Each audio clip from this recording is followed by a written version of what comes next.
Hi, I'm Amelia Snyder and I'm in Ms. K's second period English class. And for my senior project, I researched about what factors cause athletes to develop mental health issues and if mental health issues are more prevalent in team or individual sports.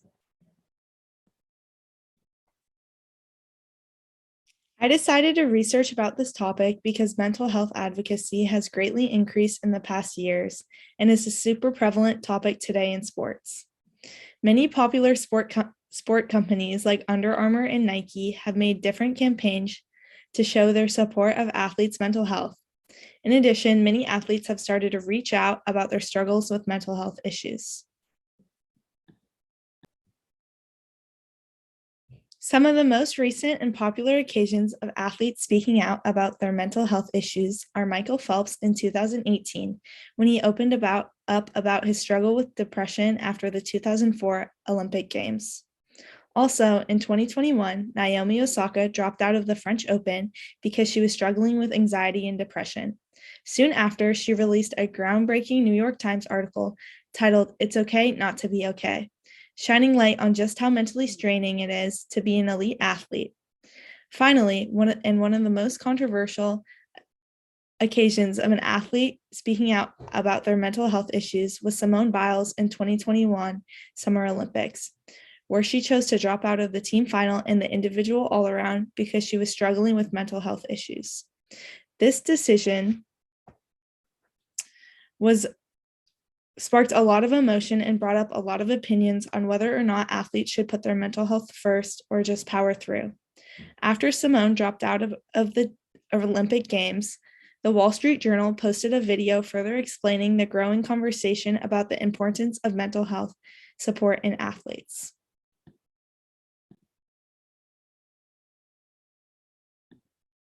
I say put mental health first, because if you don't, then you're not going to enjoy your sport and you're not going to succeed as much as you want to. So it's okay sometimes to even sit out the big competitions to focus on yourself, because it shows how strong of a competitor and person that you really are, rather than just battle through it.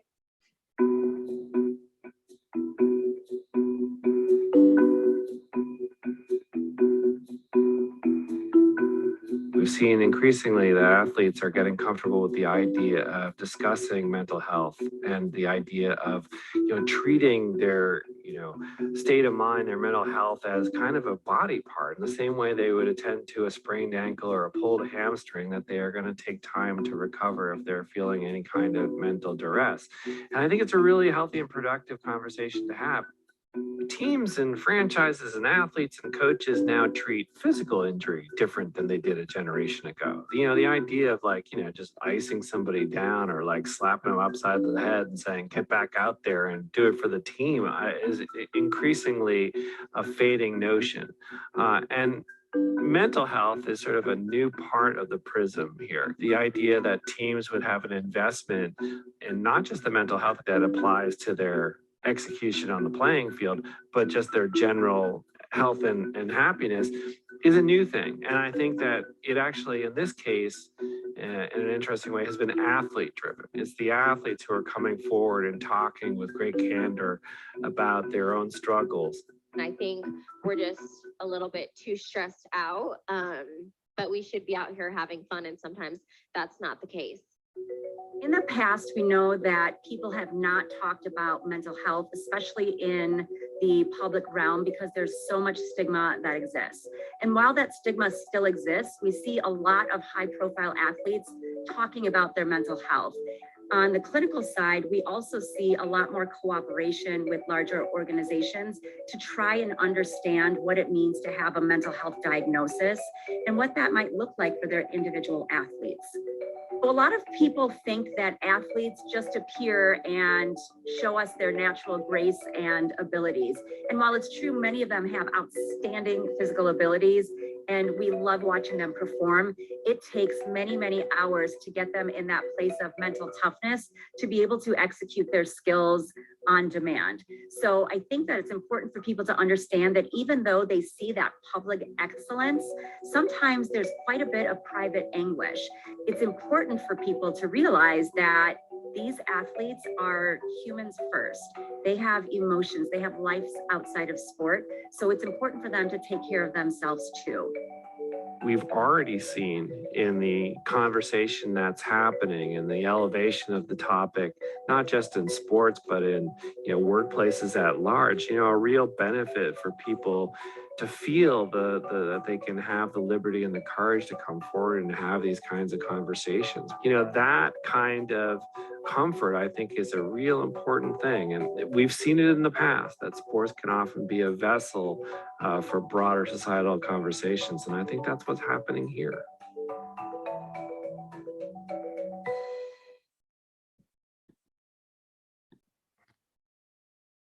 So, what is causing these athletes to develop mental health issues? Throughout my research, I have found the main factors are broken down into 3 topics: support from coaches and families, amount of practice, and competition. How these 3 factors are handled can make or break an athlete's mental health and their overall success. So, support from family and coaches is crucial for athletes' mental health. When athletes have a supportive family, they have someone to turn to when they are feeling stressed or under pressure. Also, when athletes have a supportive coach, they are more likely to enjoy their sport and even continue it to a higher level. Physiological studies from the Journal of Sports Medicine shows that when an athlete experiences supportive coaches, they display a greater level of physiological and physical well-being, self-determined motivation, sports persistence and adherence, enjoyment, and positive appraisal for their sport participation. And also, the quality of coach-athlete relationship is a crucial determinant of athlete satisfaction, motivation, and improved performance. So for my experiential part of this project, I surveyed about 70 athletes from Las Lomas and asked them just how much pressure they normally feel from their coaches to perform well during competition. My survey showed that 53.5% of athletes said that they experience a lot of pressure from their coaches to perform well during competition. 36.6% of athletes said they experience a little pressure from their coaches, and 9.9% of athletes said they experienced no pressure from their coaches. Immense pressure from coaches can cause athletes to develop anxiety before they compete, and this can lead to a greater chance of burnout among athletes. The next factor that affects athletes' mental health is the amount of practice they have. When athletes have extensive amount of practices in a day or throughout the week, they have less time to take care of themselves, spend time with their family and friends, sleep, and if in school, work on schoolwork and homework. This can result in excess stress on athletes and can lead to anxiety and depression. Too much practice can also lead to a loss of motivation and burnout, as athletes can become overwhelmed with their sport. To prevent burnout and stress on athletes, the NCAA created the 20-hour rule, which states during a playing season and while school is in session, athletes are supposed to spend no more than 20 hours a week on required athletic activities. This rule prevents colleges from abusing the status of student athletes and protects college athletes from extensive amount of practices that would take away from their social and academic lives. Not only does the amount of practice athletes have affect their mental health, also the way athletes practice can have an effect on their mental health.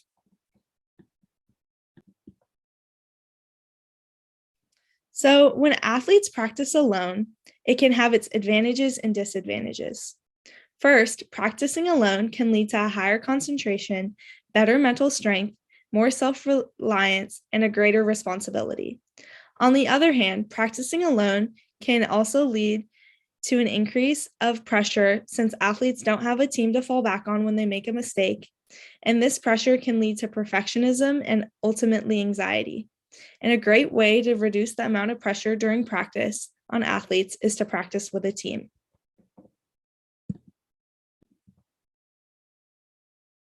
So when athletes practice as a team, it can improve their mental and social skills. And this allows athletes to face less pressure and to play their sport for fun and social-oriented reasons. This is unlike individual sport athletes who are more likely to play their sport for goal-oriented reasons or to beat their competition. Because practicing as a team prevents pressure on athletes, athletes are less likely to develop anxiety or other mental health issues. So one of the other questions in my survey was asking athletes if they felt guilty or anxious when they missed a practice.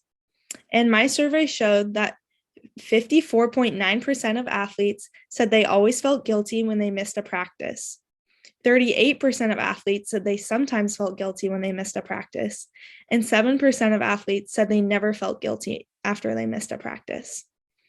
Guilt after missing a practice is a very common occurrence in athletes, and this guilt can often progress to form different mental health issues, especially when athletes have to miss extensive amount of practices if they get sick or become injured. The next factor that affects athletes' mental health is competition. Competition is usually the most stressful time for athletes and are when athletes struggle the most with mental health issues. Because of this, competition is usually when you see elite athletes hit their breaking point and either drop out or not show up at all. Individual sport athletes often feel immense amount of pressure and often even loneliness while competing. Individual sport athletes also have a harder time coping after they lose and experience a greater feeling of shame and guilt, which can lead to various mental health issues. On the other hand, team sport athletes can feel pressure from their teammates before competition, but can also fall back on their teammates for support after a loss.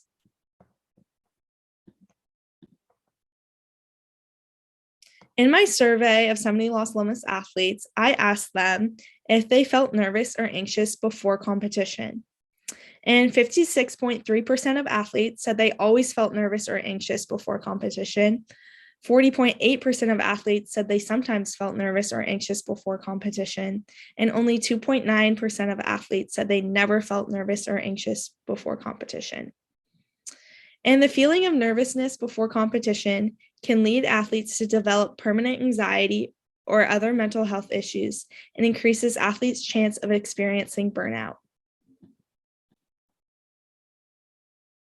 So are team or individual sport athletes more likely to experience mental health issues? According to the Journal of Sports Medicine, 13% of individual sport athletes said they experienced anxiety or depression, where only 7% of team sport athletes said they experienced anxiety or depression. The main factor behind the difference of these percentages is that team sport athletes often receive more support than individual athletes because of their teammates. In conclusion, the three main factors that affect athletes' mental health are the amount of support from coaches and family they receive, the amount of practice they have, and how athletes deal with competition. Also, individual sport athletes are more likely to develop mental health issues like anxiety and depression than team sport athletes. So what can you do to support athletes in their mental health? First, you can consider donating to mental health resources for athletes, like Athletes Against Anxiety and Depression and Athletes for Hope. And most importantly, you can try to be a little bit more understanding the next time your favorite athlete takes time off for their mental health. Thank you so much for watching my senior project.